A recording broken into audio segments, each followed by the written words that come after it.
Hello students, इस video में हम मोटिवेशन के बारे में पढ़ने जा रहे हैं। तो देखते हैं आइए कि मोटिवेशन में हम कौन कौन से टॉपिक्स को पढ़ेंगे। हमारा फर्स्ट होगा व्हाट इज़ मोटिवेशन, कि मोटिवेशन के बारे में जानेंगे कि मोटिवेशन होता क्या है। सेकंड हमारा टॉपिक होगा इम्पोर्टेंस ऑफ मोटिवेशन, और इसमें हम जानेंगे कि मोटिवेशन क्यों ज़रूरी है। Third will be types of motivation, किन किन तरह के मोटिवेशंस होते हैं। तो चलिए स्टार्ट करते हैं with what is motivation. Motivation को जानते हैं कि मोटिवेशन होता क्या है। Motivation is the process of inspiring people in order to increase their desire and willingness for performing their duties effectively and for cooperating to achieve the common objectives of an enterprise. तो motivation एक process होती है जिसमें हम employees को encourage करते हैं, inspire करते हैं कि वो बेस्ट से बेस्ट परफॉर्म करें, जो भी उनकी ड्यूटीज़ और रिस्पॉन्सिबिलिटी है उन्हें वो अच्छे से परफॉर्म करें, ताकि हमारी जो ऑर्गेनाइजेशन के ऑब्जेक्टिव्स हैं, उनके गोल्स हैं, हम उन्हें अचीव कर सकें। तो उसको मोटिवेशन कहते हैं। Motivation is an important factor which encourage persons to give their best performance and help in reaching enterprise goal। यही बात जो हमने की कि ये इसमें हम अपने एम्प्लॉयज़ को encourage करते हैं ताकि हम उनसे बेस्ट आउटपुट ले सकें। ठीक है, और अगर जब बेस्ट आउटपुट आएगा तो हमारी ऑर्गेनाइजेशन की प्रोडक्टिविटी इंक्रीज़ होगी। प्रोडक्टिविटी इंक्रीज़ होने से हमारे जो ऑर्गेनाइजेशन के गोल्स हैं वो भी साइड बाय साइड अचीव होते रहेंगे। तो इसलिए हमें एम्प्लॉयज़ को मोटिवेट करना, उन्हें एनकरेज करना, उनके काम के प्रति एनकरेज करना, इंस्पायर करना बहुत ज़रूरी होता है। नेक्स्ट है हमारा इम्पोर्टेंस ऑफ मोटिवेशन। मोटिवेशन या मोटिवेट करना क्यों ज़रूरी होता है, इससे क्या फ़ायदे होते हैं। फर्स्ट है high performance. Motivated employees will put maximum efforts for achieving organizational goals. Better performance will also result in higher productivity.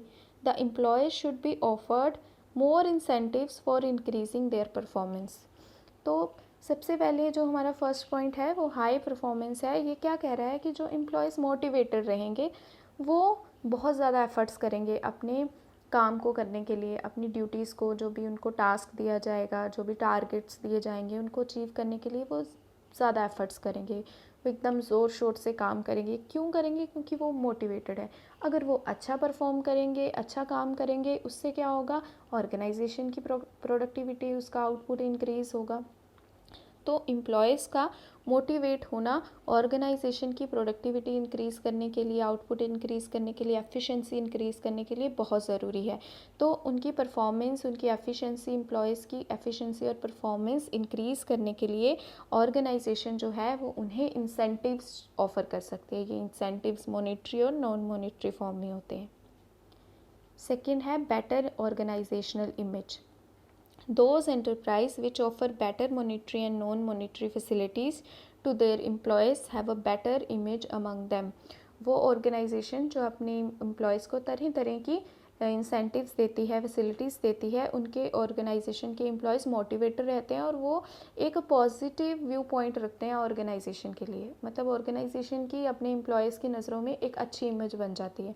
Non monetary और मॉनेटरी फैसिलिटीज़ में हमारे आ जाते हैं, जैसे प्रमोट कर दिया एम्प्लॉयज़ को, उनकी सैलरी इंक्रीज़ कर दी। तो इस तरह की फैसिलिटीज़ हम उनको दे सकते हैं जिससे वो मोटिवेटेड रहेंगे और ऑर्गेनाइजेशन के बारे में भी अच्छा ही सोचेंगे, पॉजिटिव व्यू रखेंगे। थर्ड है हमारा acceptability to change. The changing social and industrial situations will require changes and improved in the working of enterprise. There will be a need to introduce new and better methods of work from time to time. Generally, employees resist changes for fear of an adverse effect on their employment. तो जैसे organisation की बात करें तो उसमें कई तरह की हमें टाइम टू टाइम चेंजेस करनी पड़ती हैं। जैसे हमारा इकोनॉमिक इन्वायरमेंट चेंज होता रहता है, इंडस्ट्रियल में लॉ चेंज होते रहते हैं, तो इसी तरह सिचुएशंस चेंज होती रहती है। नए रूल आ जाते हैं, कोई न्यू पॉलिसीज़ बन गई, तो उसके अकॉर्डिंग हर एक ऑर्गेनाइजेशन को अपनी ऑर्गेनाइजेशन में कुछ किसी ना किसी तरह के टाइम टू टाइम चेंजेस करने पड़ते हैं। तो जो हमारे एम्प्लॉयज़ होते हैं वो चेंजेस से डरते हैं। उनको क्या लगता है कि अगर हम इस चेंज के अकॉर्डिंग, जो भी हमने चेंजेस किए ऑर्गेनाइजेशन में, इसके अकॉर्डिंग अगर हम काम नहीं कर पाए तो हमें निकाल दिया जाएगा, इसलिए वो चेंजेस को अवॉइड करते हैं। जैसे लेट्स सपोज़ कि अगर हमने ऑर्गेनाइजेशन में कोई न्यू टेक्नोलॉजी यूज़ करनी है, पहले किसी ओल्ड टेक्नोलॉजी से काम करते थे, तो अब कोई एडवांस टेक्नोलॉजी आ गई है, वो हमने अब अपने ऑर्गेनाइजेशन में इंस्टॉल करनी है। तो एम्प्लॉयज़ के मन में एक डर रहता है, हो सकता है उन्हें वो टेक्नोलॉजी समझ ना आए या उनसे काम ना हो पाए, तो ऑर्गेनाइजेशन उन्हें निकाल देगी। तो इसलिए वो इस चीज़ को अवॉइड करते हैं कि ना ही चेंजेस हो तो ही बेटर है, जो पुरानी रूटीन चली आ रही है उसी के हिसाब से काम होता रहे। When the employees are given various opportunities of development, then they can easily adapt to new situation. They will think of the positive side of new changes and will cooperate with the management.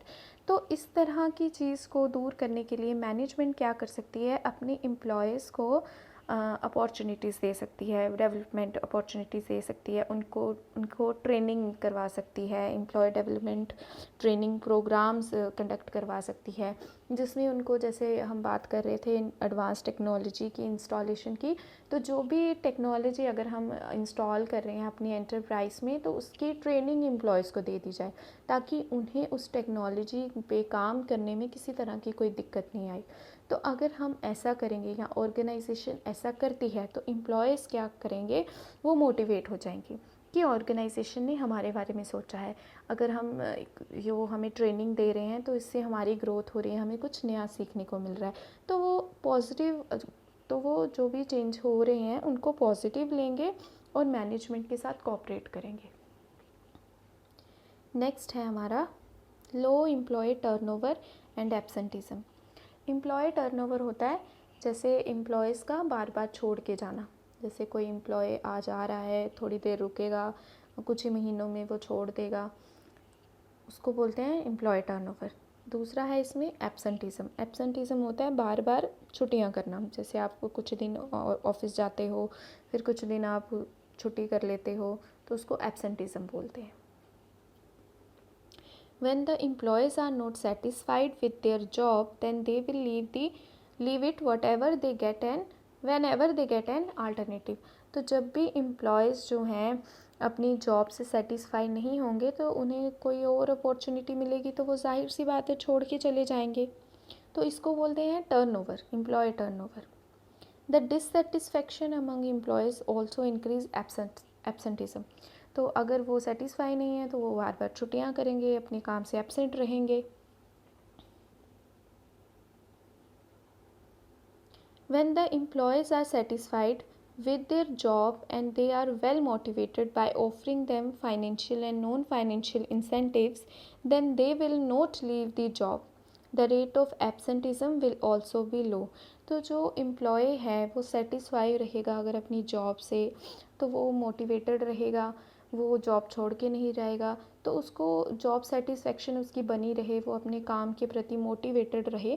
इसके लिए जो organisation है वो कई तरह के financial non financial incentives देके employ को मोटिवेटेड रख सकती है, ताकि वो जॉब छोड़ के नहीं जाए, क्योंकि जितना पुराना एम्प्लॉय होगा वो उस सिस्टम का उतना यूज टू होगा, उसको सिस्टम का ज़्यादा पता होगा और वो बेटर परफॉर्म कर पाएगा।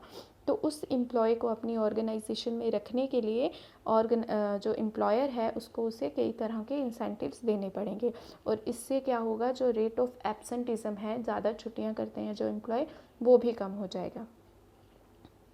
नेक्स्ट हमारा आ जाता है टाइप्स ऑफ मोटिवेशन। फर्स्ट है हमारा positive motivation. Positive motivation is also called incentive motivation. It is based on reward. The workers are offered incentives for achieving the desired goals.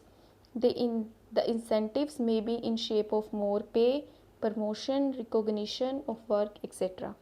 तो दो तरह के बेसिकली हमारे पास मोटिवेशंस होते हैं, जिसमें हम फर्स्ट हमारी टाइप है पॉजिटिव मोटिवेशन, जिसमें हम पॉजिटिव तरीके से एम्प्लॉयज़ को मोटिवेट करेंगे। इसको इंसेंटिव मोटिवेशन भी कहा जाता है। इसमें एम्प्लॉयज़ को रिवॉर्ड दिए जाते हैं, जैसे किसी ने बहुत अच्छा परफॉर्म किया है तो हम उसकी सैलरी इंक्रीज़ कर सकते हैं। अगर हमने किसी को टारगेट दिया था इतने टाइम में कंप्लीट करने के लिए, और उन्होंने टाइम से पहले या ऑन टाइम उसको अचीव कर लिया है, कंप्लीट कर लिया है, तो हम उसको बोनस दे सकते हैं, फिर अगर किसी की वजह से, किसी एम्प्लॉय की वजह से हमें कोई बहुत बड़ा कॉन्ट्रैक्ट मिला है या उसकी परफॉर्मेंस कंटिन्यूसली इंक्रीज़ हो रही है जिससे हमारी ऑर्गेनाइजेशन को बेनिफिट हो रहा है, तो हम उसको प्रमोशन दे सकते हैं।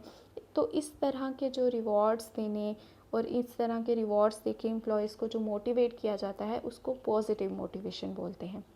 सेकंड है हमारी नेगेटिव मोटिवेशन, जो इसके बिल्कुल ऑपोजिट होगी। Negative motivation is also known as fear motivation. इसको फेयर मोटिवेशन बोलते हैं, मतलब एम्प्लॉयज़ को डरा के उनसे काम करवाना। It is based on force और fear. Fear causes employees to act in a certain way. In case they do not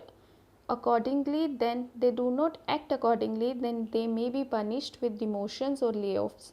The fair act as a push mechanism, but this type of motivation causes anger and frustration.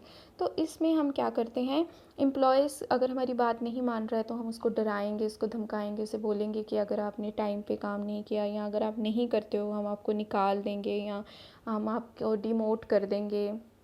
इस तरह से उसको डरा धमका के या हम उसकी सैलरी काट देंगे, तो इस तरह से डरा धमका के हम उससे अपना काम करवाते हैं। तो इस तरह की जो मोटिवेशन होती है एम्प्लॉय, उसको नेगेटिव मोटिवेशन कहते हैं। और एम्प्लॉय जो है वो डर के काम करता है, वो अपने काम से सेटिस्फाइड नहीं होता, वो खुश नहीं होता है, हमेशा उसके अंदर एक गुस्सा और एक फ्रस्ट्रेशन, एंगर बना रहता है कि मतलब जो भी हो रहा है वो सही नहीं हो रहा है।